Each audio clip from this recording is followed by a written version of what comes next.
आज हम बात करने वाले हैं मासा यानी महत्तम समापवर्तक। इसको इंग्लिश में क्या कहते हैं? HCF, highest common factor.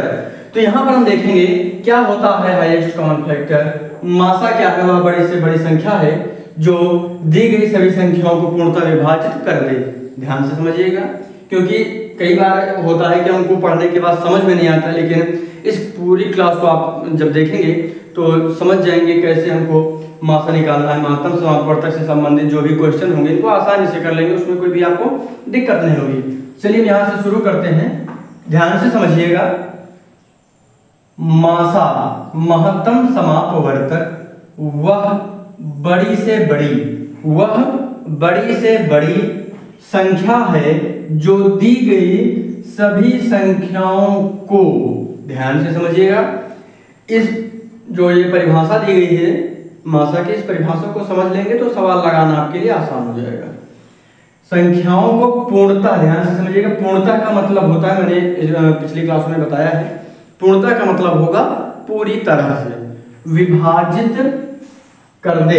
पूर्णतः विभाजित कर दे, इसका मतलब यह है कि जब हम किसी संख्या को भाग करते हैं शेषफल बचता है, वो शेषफल नहीं बचेगा तो वो पूर्णतः विभाजित होगी। ठीक है, अब यहाँ पर मासा जो है ज्ञात करने की, महत्तम समापवर्तक ज्ञात करने की विधियां बता रहे हैं आपको, ध्यान से समझिएगा। गुणनखंड विधि है और ये भाग विधि है, ध्यान से समझिएगा। अब हम यहाँ पर एक क्वेश्चन समझाते हैं और इधर भाग विधि को पहले हम यहाँ पर लिख लेते हैं। गुणनखंड विधि,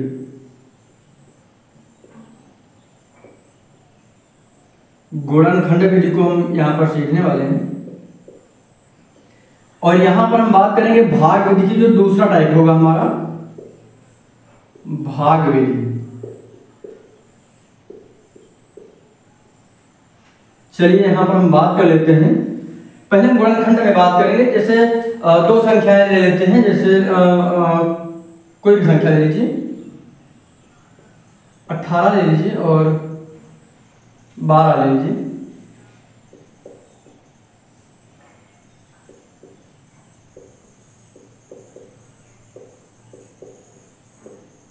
मासा, तो यहाँ पर ये संख्या पहली होनी चाहिए, इसको 22 कर दीजिए। चलिए, छोटी संख्या पहली रहेगी तो ठीक रहेगा, बाकी कह सकते हैं दोनों तरीकों से उत्तर आ जाएगा, उसमें कोई दिक्कत नहीं। 22 कर दीजिए। तो यहाँ पर देखेंगे 22 और 12 दोनों को निकाल के हम चेक कर लेंगे बाद में। तो यहाँ पर देखेंगे 18 और यहाँ पे लिख लेंगे 22। हमको ध्यान रखना है गुणनखंड विधि की हम जब बात करेंगे तो यहाँ पर अभाज्य गुणनखंड को हमको समझना है, ध्यान से समझिएगा। अभाज्य गुणनखंड क्या होता है हमने पिछली क्लास में बताया है, अगर वो क्लास आपने नहीं देखी तो जरूर देखिएगा। हमने वहां पर बताया है अभाज्य गुणनखंड कैसे करते हैं, क्योंकि गुणनखंड अलग है, अभाज्य गुणनखंड अलग है और जो गुणज है वो अलग है। तो ये सारी चीजें हम बता चुके हैं, इसके लिए कंफ्यूज मत होइएगा। तो यहाँ पर हम क्या देखेंगे, गुणनखंड, यानी गुणनखंड में क्या करेंगे, इसका अभाज्य गुणनखंड करेंगे। चलिए यहाँ पर फिर से एक बार समझा दे रहे हैं। हम अगर 18 के अभाज्य गुणनखंड करेंगे तो 18 का हम निकाल लेते हैं अभाज्य गुणनखंड। ये तरीका होता है, ध्यान से समझ लीजिए। हम फिर से एक बार बता दे रहे हैं अभाज्य गुणनखंड, ताकि आपको पिछली क्लास ना देखनी पड़े। तो यहाँ पर अगर हमको 18 का निकालना है तो हमको यहाँ पर पहले ये देखना होगा कि ये संख्या कैसी है। कैसी संख्या है? सम संख्या है। क्यों सम संख्या है? क्योंकि मैंने बताया था जिन संख्याओं के अंत में 0, 2, 4, 6 या फिर 8 होगा, ये संख्याएं क्या होंगी? सम संख्याएं हैं। अगर कोई संख्या सम संख्या है तो वह निश्चित तौर पर 2 से पूरी तरह से विभाजित हो जाएगी। तो हम इसको 2 से भाग करेंगे। जब 2 से भाग करेंगे तो यहाँ पर आएगा 9। ये 9 क्या आया है? तो जब हम 18 को भाग करते हैं, ये छोटी छोटी चीजें हैं, आमतौर पर समझ में आती हैं, लेकिन जो चीजें जो बच्चे नहीं समझ पाते हैं तो वो चीजें हमको समझाने के लिए फिर से बतानी पड़ रही हैं। देख लीजिएगा, जब 2 से भाग करेंगे तो यहाँ पर जो 9 होगा ये आएगा 2 9 18, ठीक है, 2 9 जा 18। तो यहाँ पर काट देंगे तो कुछ नहीं शेष पर बचा, तो यहाँ पर जो भागफल आया वही आया है। क्लियर हो गया? अब ये जो 9 आया है ये एक विषम संख्या है, ध्यान से समझिएगा। ये एक विषम संख्या है, तो हम क्या करेंगे, यहाँ पर इसको 3 से विभाजित करेंगे। 3 से विभाजित करेंगे तो 3 आएगा और फिर 3 से विभाजित करेंगे तो 1 आएगा। तो जो ये संख्याएं हैं ये हमारे अभाज्य गुणनखंड होते हैं। क्या हो जाएगा? 2 गुणे 3 गुणे 3। इसका गुणा करेंगे तो 18 आएगा, 2 3 6 और 6 3 18, ठीक है। अब इसी संख्या को जो 22 दिया गया है 12 दिया गया है, अच्छा यहाँ पे 12 लिखा था, यहाँ 22 लिख दिया, यहाँ 12 लिख दिया, कोई दिक्कत नहीं, इसको भी 22 कर लो।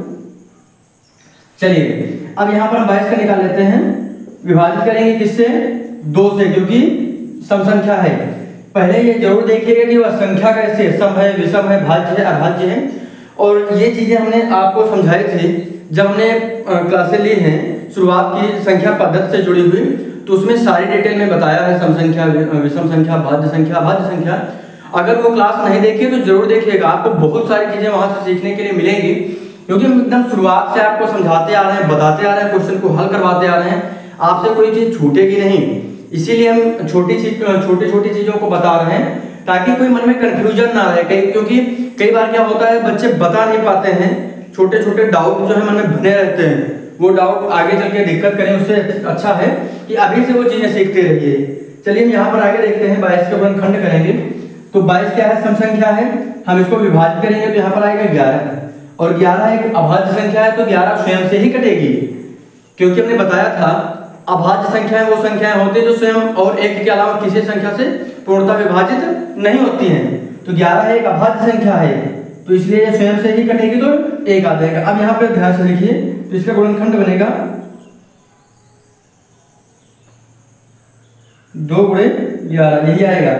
इसमें हम चाहे तो गुणनखंड में 1 करके लिख सकते हैं, ये तब किया जाता है जब 2 अभाज्य संख्याओं का मासा निकालते हैं, तो वहां पर जो HCF आता है वो 1 आता है, वो भी हम आगे बताएंगे। चलिए यहाँ पर आगे क्या होगा, अब यहाँ पर देखिए, अब हमारा मासा जो है HCF है वो आएगा, तो यहाँ पर ध्यान से समझिए, जो यहाँ पर इन दोनों संख्याओं में कॉमन हो वही हमारा HCF होगा। क्या होगा, HCF। तो यहाँ पर देखिए 2 है, यहाँ भी 2 है, 2 हो गया। इसके अलावा 3 है, लेकिन यहाँ पर 3 नहीं है, यहाँ पर 3, यहाँ पर 3, यहाँ पर 11 है, तो ऊपर 11 नहीं है, तो हमारा HCF क्या हो जाएगा, 2 हो जाएगा। यानी हमारा जो मासा आया है क्या आ गया है, 2। समझ में आ गया, कोई दिक्कत आपको नहीं होगी। इस तरीके से आसानी से हम मासा निकाल सकते हैं गुणनखंड विधि से। अब हम इसी सवाल को करके दिखाते हैं भाग विधि से, बिल्कुल आसानी से। तो हमने क्या संख्या ली थी, 18 और